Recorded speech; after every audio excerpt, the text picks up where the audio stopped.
Bonjour, que la paix soit sur vous. Le sujet de cette vidéo est clairement le traitement judiciaire, le traitement de cette affaire, ce qui s'apparente en fait à un fiasco judiciaire.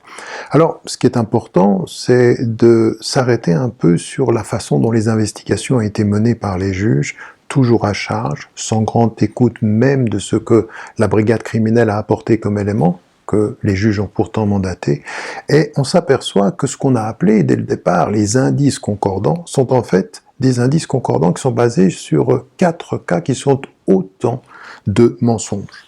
Dans la première affaire, on a des mensonges qui concordent avec les mensonges de la seconde, puis de la troisième, puis de la quatrième, et ça devrait donner une vérité de ces viols dont on m'accuse. Alors reprenons les choses dans l'ordre inverse de la chronologie. La nouvelle plainte qu'on nous a présentée, ou qui a eu une couverture médiatique absolument incroyable à travers le monde, eh bien, on dit que le 23 mai 2014, je suis accusé d'un viol en bande organisée à l'hôtel Sofitel de Lyon. Or, le 23 mai 2014, je suis à Londres, où je prends un avion pour me rendre à Baltimore, où j'arrive le 23 mai, cette même date, ce même jour. Impossible donc d'être à Lyon ce jour-là, et c'est sur la base d'une simple déposition que le procureur de la République prend un réquisitoire supplétif, comme si c'était une affaire sérieuse, il n'y a pas d'enquête, il n'y a pas d'éléments, il n'y a pas de preuves, il n'y a rien.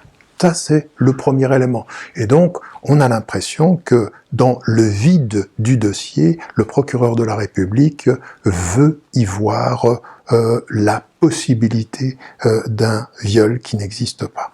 Il en va de même des autres affaires. Si nous prenons le cas d'Enda Ariari, souvenez-vous, en l'occurrence, elle a menti sur les dates, non pas simplement qu'elle ne savait pas, elle a donné d'autres dates, elle a falsifié des documents qu'elle a présentés au juge, elle a dit en l'occurrence qu'elle était totalement, elle était salafiste, novice sur le plan de sa sexualité, que c'est moi qui l'avais influencée et qu'elle était sous emprise. Or, on s'aperçoit, c'est la brigade criminelle qui le met en évidence, qu'il n'en est rien. Depuis 2002, elle est en relation avec une 50aine d'hommes sur les réseaux.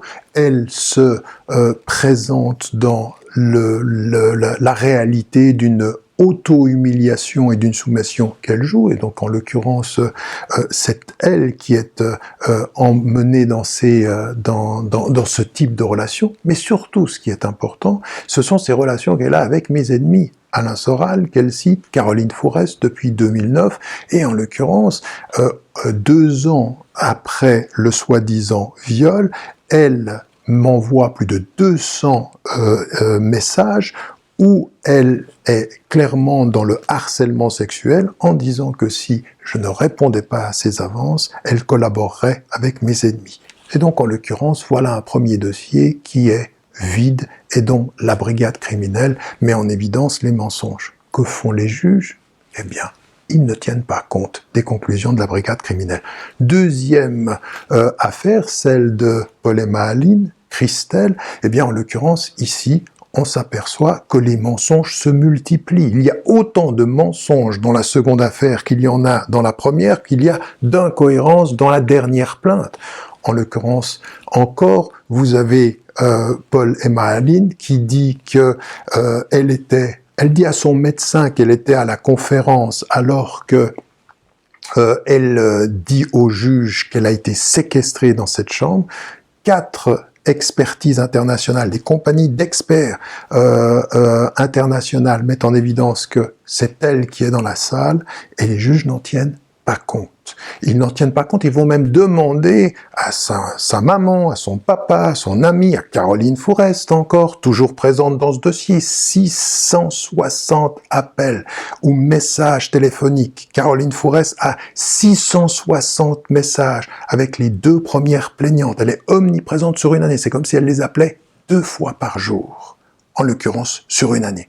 Et donc, vous avez de ce point de vue-là des messages qu'on retrouve de la part de Paul et Mahaline 6 jours avant la rencontre, où elle parle à une dénommée Sarah, les investigations montreront, je l'espère, j'en suis persuadé, que c'est la plaignante suisse dont il est question ici, et qui disent ces messages qu'elle est en train de préparer, qu'elle aimerait préparer un piège avec un paparazzi, avec quelqu'un qui viendrait pouvoir me prendre en flagrant délit. Donc on est dans le piège ici qui se prépare 6 jours avant.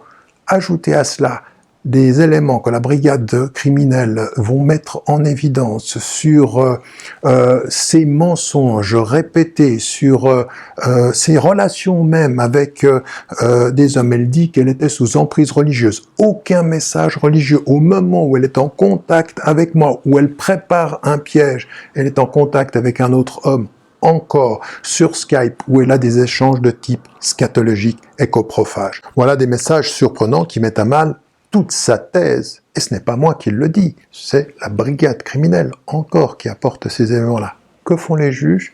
Eh bien, c'est comme si cela n'existait pas. Comme si ces mensonges répétés pouvaient, avec les mensonges des précédentes plaignantes, eh bien, apporter une once de vérité. Ajoutez à cela l'affaire qui concerne Madame Mouniarabouge. Elle a menti, elle se serait fait violer, dit-elle, 9 fois, pour ensuite revenir en arrière. Les juges forcés et contraints n'ont pas pu me mettre en examen, ils me mettent sous le statut de témoin assisté, mais en l'occurrence, ce qui ressort de l'ensemble de ce dossier, ce sont ces messages, ces mensonges. C'est son frère qui la dénonce en lui disant qu'elle ment. C'est elle qui dit à son frère qu'elle l'a fait pour de l'argent. C'est sa sœur qui prend contact avec moi pour me dire « Ma sœur veut vous tendre un piège ». Elle le fait pour de l'argent. C'est elle encore, alors qu'elle est mise sous écoute téléphonique, qui parle d'argent et qui dit qu'elle a été manipulée par Jean-Claude Elfassi, le paparazzi, pro-israélien, et il faut le dire parce que c'est important, il m'en voudra à vie d'être un défenseur des droits des Palestiniens, il est partout dans ce dossier, eh bien, elle dit qu'il l'a manipulé, elle dit qu'il l'a poussé à changer même sa version. Si on en revient à tout ce que je viens de mettre en évidence, toutes ces femmes, à un moment donné, parlent de pièges, parlent de manipulation, parlent de... On voit des contacts avec des personnes qui sont mes ennemis, et tous ces éléments-là ne sont pas pris en compte par les juges qui n'ont jusqu'à ce jour jamais auditionné l'une de ces personnes qui sont présentes dans ce dossier-là. Alors, le fiasco judiciaire, quand tout est vide de cette façon-là, et nous verrons d'ailleurs que dans le dossier suisse, il en est exactement de même, c'est finalement du copier-coller de la déposition de Christelle, la violence, tout ce que a été mis en évidence par une femme qui est en contact avec Christelle depuis plus de 10 ans. C'est avec elle que 6 jours auparavant, elles communiquent et qu'ils sont en train de parler d'un plan. En fait, c'est 4 femmes, en tout cas 3 d'entre elles, sont en communication. Elles ont menti au juge en disant qu'elles ne se connaissaient pas pour finalement devoir, face aux faits, face à la réalité de ce qui a été trouvé à partir des investigations, reconnaître qu'elles se connaissaient. Voilà, nous avons de ce point de vue un tableau qui est sidérant. Et on peut se poser la question, mais si tout ce que je dis est vrai, ce que je dis c'est de rapporter ce que dit la brigade criminelle, eh bien comment poursuivre ce dossier? Parce qu'au fond, la réalité de ce dossier, c'est qu'il ne s'agit pas d'une affaire de mœurs, il s'agit d'une affaire politique. Et le début de ce qui aurait dû interpeller le public, ou même les journalistes d'investigation, c'est pourquoi un tel dossier est-il transféré au procureur Molins, spécialisé dans les affaires de terrorisme et d'islamisme? Quel est le rapport entre un viol et l'islamisme? Peut-être une chose, le fait que le soi-disant violeur est musulman et qu'il représente une voix en France qui gêne en l'occurrence.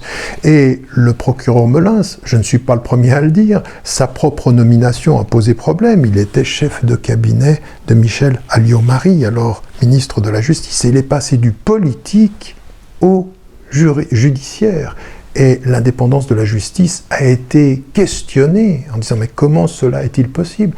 Or il se trouve que je me retrouve moi-même, que mon dossier se retrouve sous l'autorité d'un procureur dont ça n'est pas normalement le champ de travail, parce que c'est le champ de travail de ce procureur et de l'appareil judiciaire si nous considérons la question politique, la question de ce dossier qui va au-delà de ma personne, car au bout du compte, ce que l'on attaque, ce n'est pas simplement qui je suis, c'est ce que je représente. Ce que l'on attaque, ça n'est pas simplement un homme, c'est un message. Ce que l'on attaque, ça n'est pas simplement une réflexion, c'est une disposition citoyenne qui dit que nous sommes européens, nous sommes français de confession musulmane et que nous voulons être respectés pour ce que nous sommes et que nous ne nous excusons pas d'être musulmans, nous ne nous excusons pas d'être des citoyens français ou européens. Nous avons les mêmes droits,